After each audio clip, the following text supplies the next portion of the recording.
తిరుమల సాక్షిగా వైఎస్ఆర్సీపీ అధ్యక్షుడైనటువంటి జగన్మోహన్ రెడ్డికి YCP senior నాయకులు మాజీ మంత్రి అంబటి రాంబాబు భారీ షాక్ ఇచ్చారు. అంబటి రాంబాబు గారు కుటుంబంతో కలిసి తిరుమల వెళ్ళారు, స్వామివారిని దర్శించుకున్నారు. ఆ తర్వాత స్వామివారి అన్నప్రసాదాన్ని స్వీకరించారు. స్వామివారి అన్నప్రసాదం అద్భుతంగా ఉందని, శుచిగా శుభ్రంగా ఉంది అంటూ ఆయన చేసినటువంటి కమెంట్స్ ఇప్పుడు సర్వత్రా చర్చనీయాంశంగా మారాయి. దీని మీద మనం పూర్తి స్థాయిలో విశ్లేషణ చేసుకుందాం. ప్రస్తుతం మనతో పాటున్నారు ప్రముఖ సామాజికవేత్త, ప్రముఖ రాజకీయ విశ్లేషకులు కృష్ణకుమారి గారు. మేడంతో మాట్లాడదాం. మేడం నమస్తే. నమస్తే.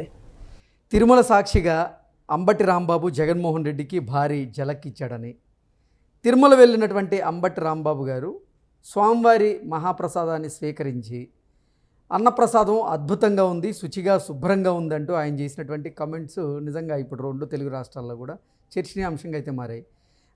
ఆ కమెంట్స్ నేపథ్యంలోనే ఇప్పుడు జగన్మోహన్ రెడ్డి అంబటి రాంబాబు మీద చర్యలు తీసుకోబోతున్నాడు అనేటువంటి వార్తలు వస్తున్నాయి. వీటిని ఎలా చూడాలంటారు? అంటే అంబటి రాంబాబు జగన్మోహన్ రెడ్డి గారికి పచ్చికొట్టేయబోతున్నాడు అనేది అర్థమైంది మనకి. చిన్నపిల్లల భాషలో మాట్లాడుకోవాలంటే, లేదు కొంచెం పెద్దవాళ్ళ భాషలో మాట్లాడుకోవాలంటే జలకాయ కొట్టేశాడు అనుకోవాలి. ఓవరాల్గా పార్టీ మారబోతున్నాడు అనేది మనం అర్థం చేసుకోవాలి. ఓకే, అందులో భాగంగానే తిరుమల తిరుపతి దేవస్థానం పాలక మండలి పనితీరు బాగుందని చెప్పారంటారు. పనితీరు బాగుందని చెప్పాడు. ఏం చెప్తే జగన్మోహన్ రెడ్డి గారికి కోపం వస్తుందో అంబటి రాంబాబు గారికి బాగా తెలుసు. ఓకే, ఆయన వెళ్తే విశ్వాసఘాతకుడు, అది ఇది అని కితాబులు ఇస్తారేమని భయం వేసి అంబటి రాంబాబు గారు వీళ్ళ చేతనే గెంటి వేయబడి అప్పుడు ఆయన దారి ఆయన చూసుకున్నాడు అనే ఒక స్క్రీన్ ప్లేలో భాగంగా ఇది ఈ విధంగా మాట్లాడారు అంబటి రాంబాబు గారు. ఓకే, అంబటి రాంబాబు గారు పార్టీ మారాలని ఎప్పటి నుంచో అంబటి రాంబాబు గారు పార్టీ మారుతారు అని చెప్పి చాలామంది మాట్లాడుకుంటా ఉన్నారు. ప్రచారం జరిగింది. ఆయన అప్పుడప్పుడు దాన్ని ఖండించటం, కొన్నిసార్లు మిన్నకుండిపోవటం ఇవన్నీ మనం చూసాం. ఇప్పుడు ప్రస్తుతం ఉన్న సినారియా ఏంటంటే, మొన్నటి వరకు కూడా సింహం సింగిల్ అనే పదం వైసీపీలో ఎప్పుడు ఉండేది. ఇంకొక పార్టీతోటి పొత్తు పెట్టుకోవటం అనేది ఉండదు అనేది ఉండేది. ఎప్పుడైతే జగన్మోహన్ రెడ్డి గారికి ఒక టెన్షన్ స్టార్ట్ అయిందో మనసులో, ఏంటి అంటే ఈ పార్టీలో మిగలరేమో, ఎందుకైనా మంచిది మనం ఇప్పటి నుంచినే ఒక కామన్ ప్లాట్ఫామ్లోకి వచ్చి ఒక నలుగురు ఐదుగురితోటి సయోధ్యలో ఉంటే మంచిదేమో, మనం కొంచెం అంటే వీళ్ళందరికీ మనమే నాయకత్వం వహిస్తూ మేమింత బలము అని చెప్పుకోవాలి అనే ఉద్దేశం జగన్మోహన్ రెడ్డి గారికి వచ్చింది అంటేనే అర్థం ఏంటి అంటే చాలామంది బయటికి వెళ్ళడానికి సిద్ధపడుతున్నారు అని. ఆయన పార్టీయే బలంగా ఉందనుకోండి, అప్పుడున్నట్టు మాకు 40% ఓట్ షేర్ ఉందని చెప్తున్నాడు ఆయన. నిన్నటిదాకా ఆ మాటలు చెప్పుకుంటూ వచ్చిన మనిషి ఇవాళ హఠాత్తుగా ఆయన ఉద్దేశాలకు విరుద్ధంగా, ఆయన మాటలకు విరుద్ధంగా ఆయన ఒక నలుగురితోటి ప్లాట్ఫామ్ పంచుకోవాలి, ఒక కామన్ ప్లాట్ఫామ్ ఏర్పరచుకోవాలి, ఒక జట్టు మెయింటైన్ చేయాలి అనే ఒక మెంటాలిటీ ఎందుకు వచ్చింది ఆయనకి, ఆలోచన ఎందుకు వచ్చింది అంటే ఇట్లాంటి వాళ్ళందరూ ఈ కప్పలన్నీ ఎగిరిపోతున్నాయి ఈ గంపలో నుంచి. ఏ గంపలోకి వెళ్తాయో అది వేరే విషయం, కానీ ఈ గంపలో అయితే ఉండవు అనేది అర్థమైంది. లేదు, స్వతంత్రాన్ని ప్రకటించుకుని మాకు ఈ రాజకీయాలు చాలు, మేము శేష జీవితాన్ని ప్రశాంతంగా తీర్థయాత్రలో గడిపేస్తాము, దానిలో మొదటి మెట్టే తిరుపతి అని అంబటి రాంబాబు గారికి జ్ఞానోదయం అయిందో, ఏమన్నా జరగనివ్వండి, ఆ గంపలో అయితే ఉండట్లేదు ఈ కప్పలో అనేది అర్థమవుతుంది జగన్మోహన్ రెడ్డి గారికి. ఆ దరిమిలా ఈ స్ట్రాటజీ ప్లాన్ చేశాడు.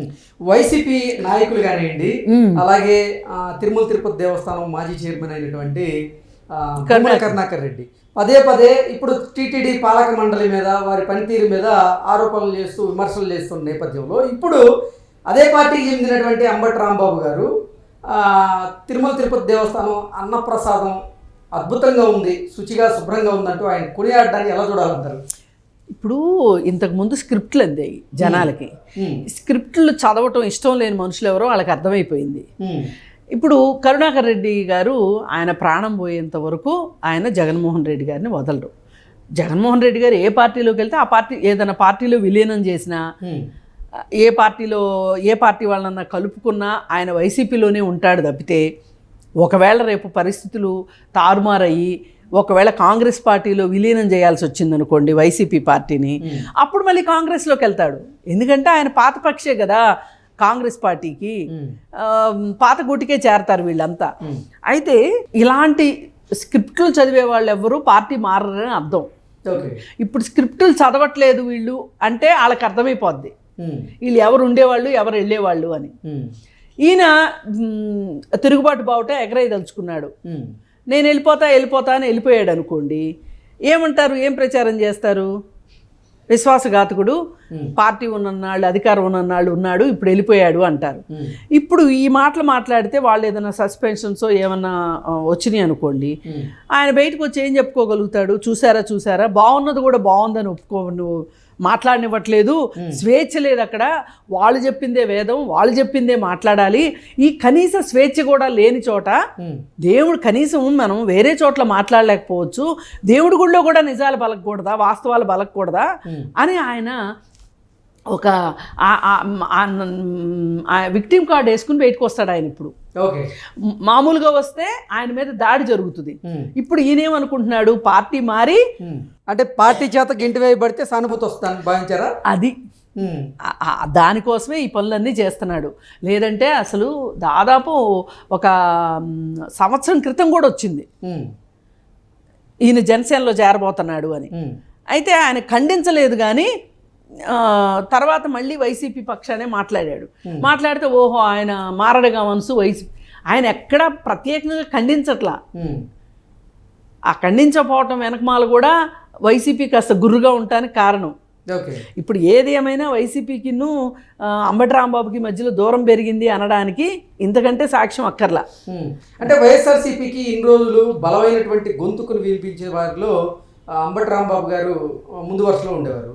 ఇప్పుడు ఆయన కనుక పార్టీకి దూరం అయితే మరి వైసీపీ పరిస్థితి ఏంటంటారు? అందుకే కదా అందరినీ చేర్చుకోవాలనుకుంటుంది ఆయన.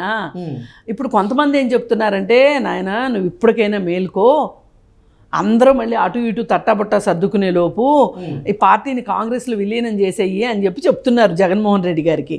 చెప్తుంటే అది తలకెక్కట్లా. ఎందుకంటే ఆయనకి కేంద్రంలో ఎవరు అధికారంలో ఉన్నారో ప్రత్యక్షంగా కావచ్చు పరోక్షంగా కావచ్చు వాళ్ళ వెనకే ఉండాల్సిన అవసరం జగన్మోహన్ రెడ్డి గారికి తప్పనిసరి పరిస్థితి. ఆయనకు అంతకంటే గత్యంతరం లేదు. ఎందుకంటే కేసులు ఉన్నాయి కదా. ఇప్పుడు నిన్నగాక మొన్న ఏం చేశారు ఆయన, నేను కోర్టుకు రాలేనండి అని చెప్పి, నేను వస్తే చాలా కష్టాలు ఉంటాయండి, ప్రభుత్వాలకే కష్టం, అందుకని నాకు వ్యక్తిగత హాజరు మినహాయింపు ఇవ్వండి అని చెప్పి మాట్లాడాడు. కాదు మీరు రావాల్సిందే అంటే ఇక ఆయన ఆఫర్లు ఎట్లున్నాయంటే, ఇప్పుడు మామూలుగా నిందితులకి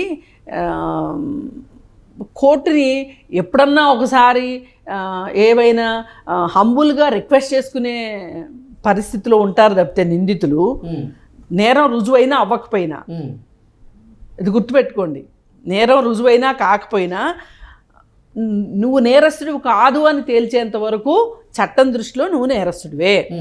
అలాంటప్పుడు నీకు అంత ప్రత్యేకమైన హక్కులేమీ ఉండవు. అయితే ఈయన కోర్టుతోటి బేరాసారాలు ఆడుతున్నాడు. మొన్న లండన్ వెళ్ళేటప్పుడు నేను అనుమతి ఇవ్వండి అని చెప్పి కోరుకున్నాడు. వాళ్ళు ఏం చెప్పారు, బాబు నువ్వు వచ్చిన తర్వాత నవంబర్ 14 రోజున కోర్టుకు రా బాబు అని చెప్పారు. అయితే ఈయన అంతకంటే ముందే ఒక పిటిషన్ వేసేసుకున్నాడు. ఏమని, నేను రాలేను, నాకు మినహాయింపు ఇవ్వండి, వ్యక్తిగత హాజరుకి మినహాయింపు ఇవ్వండి, నా బదులు నా లాయర్ వస్తాడు, లేదు అనుకుంటే దీన్నే దానిగా మీరు కన్సిడర్ చేయండి అని చెప్పి ఇచ్చాడు. ఒకవేళ కోర్టు ఏమీ పట్టించుకోలేదనుకోండి, అసలు మీరు ఎందుకండి తాడేపల్లి ప్యాలెస్లోనే కోర్టుకి కావాలంటే నా ప్యాలెస్లో ఒక రూమ్ ఇస్తాను, అక్కడికి వచ్చి ఒక్కొక్కసారి ఏం చేస్తారంటే రిజిస్ట్రేషన్ ఆఫీస్లో రిజిస్ట్రార్లు ఎవరైనా రిజిస్ట్రేషన్ ఆఫీస్కి వెళ్ళలేని వాళ్ళు ఉన్నారనుకోండి, ఎక్స్ట్రా డబ్బు పే చేస్తే రిజిస్ట్రేషన్ ఆఫీస్ వాళ్ళే వాళ్ళ ఇంటికి వచ్చి రిజిస్ట్రేషన్ చేస్తారు రిజిస్ట్రారు.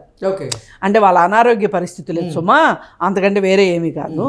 అట్లా ఈయన ఏమన్నా వాళ్ళకి ఈ ఆఫర్ కూడా అడుగుతాడేమో జగన్మోహన్ రెడ్డి గారు. అలా ఉంది పరిస్థితి జగన్మోహన్ రెడ్డిది.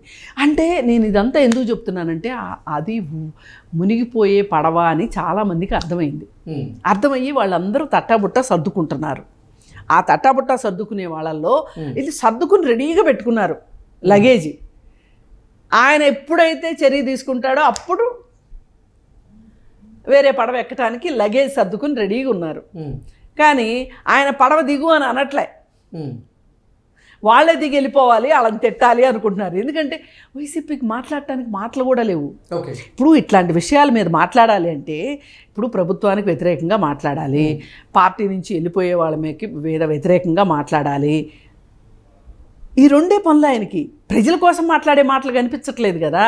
ప్రజల కోసం మాట్లాడాలంటే అసెంబ్లీకి వెళ్ళాలి, లేదంటే రాస్తారోకోలు చేయాలి, లేదంటే పికెటింగ్లు చేయాలి, ధర్నాలు చేయాలి, నిరాహార దీక్షలు చేయాలి, ఇవన్నీ చెయ్యాలి. మేము అవన్నీ చెయ్యం. ఇప్పుడు వైసీపీ గనక నిజంగా అంబటి రాంబాబు మీద గనక చర్యలు తీసుకుంటే, పార్టీ నుంచి ఒకవేళ సస్పెండ్ గనక చేస్తే అంబటి రాంబాబు ఏ పార్టీలోకి వెళ్ళేటువంటి అవకాశం ఉందంటే ఏం చెప్తారు? జనరల్గా ఆయన జనసేనకి వెళ్తాడు, జనసేన పార్టీకి వెళ్తాడు, అందులో డౌటే లేదు. ఎందుకంటే ఆయన జనసేన మాటలు మాట్లాడుతూ ఉన్నాడు ఇప్పటి వరకు.